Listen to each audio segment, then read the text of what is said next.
Hello mga besh! Ito nga po ang inyong Yayang Gala. Samahan niyo ako na maggala uli dito sa Dubai.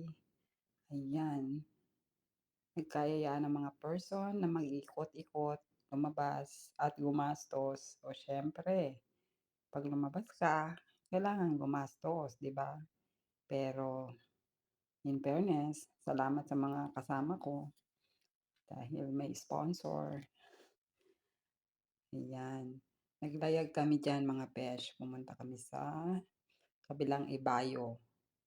Ayan, ang tagal umalis niyang bangka na 'yan, grabe puno na pero ayaw pa rin niyang umalis.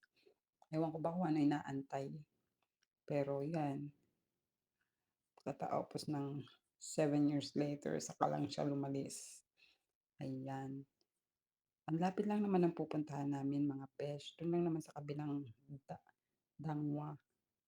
Kung tutuusin puwede ngang ikutin, eh, kaya lang siyempre para may thrill at para ma-enjoy at ma-experience ang boating, ayan. Siyempre nag-boat tayo, ayan. In fairness kay mamang piloto 'no, pinaikot-ikot kami ng kaunti diyan para nga naman ma-enjoy namin ang sailing night, sailing, ayan.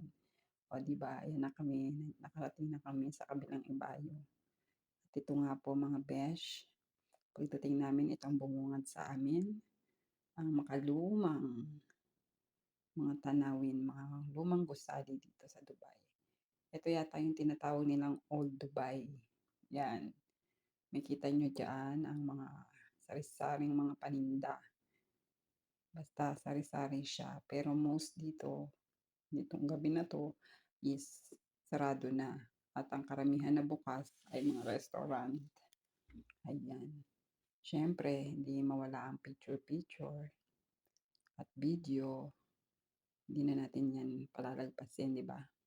'Di ba sabi nga, habang kaya gumala, habang kaya pa, ayan. Kaya experience natin kung anong meron dito habang may time tayo at hindi pa tayo nirarayuma, ayan.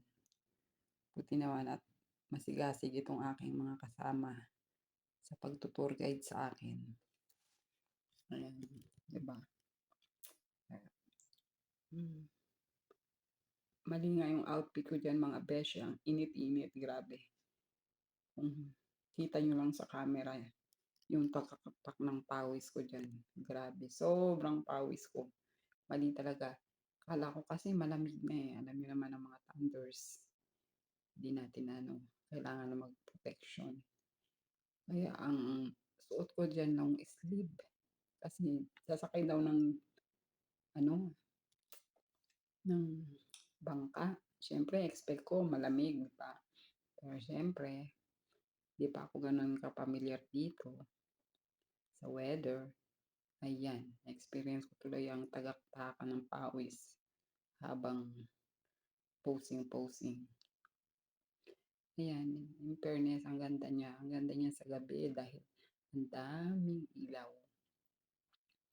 Hmm, lahat yata ng sulok pinapicturan ko diyan, eh. At siyempre mga besh, napaka-safe dito kahit balandra mo yung mga cellphone diyan, walang mga agaw, walang mga-snatch, at saka walang mandurukot. At siyempre ayan, nandito naman tayo ngayon sa Lapang. Lapang time. Ayan, nagutom ang mga person kaya ayan, kami ay pumunta dito sa Japanese ba ito? Japanese restaurant. Ayan yung, pero yan lang naman yung order namin. Tapos may inaantay pa kami diyan na malaking soup. Yun, ramen. Share-share lang kami diyan mga besh para siyempre tipid, 'di ba? Importante naman, eh, yung bonding at yung memories.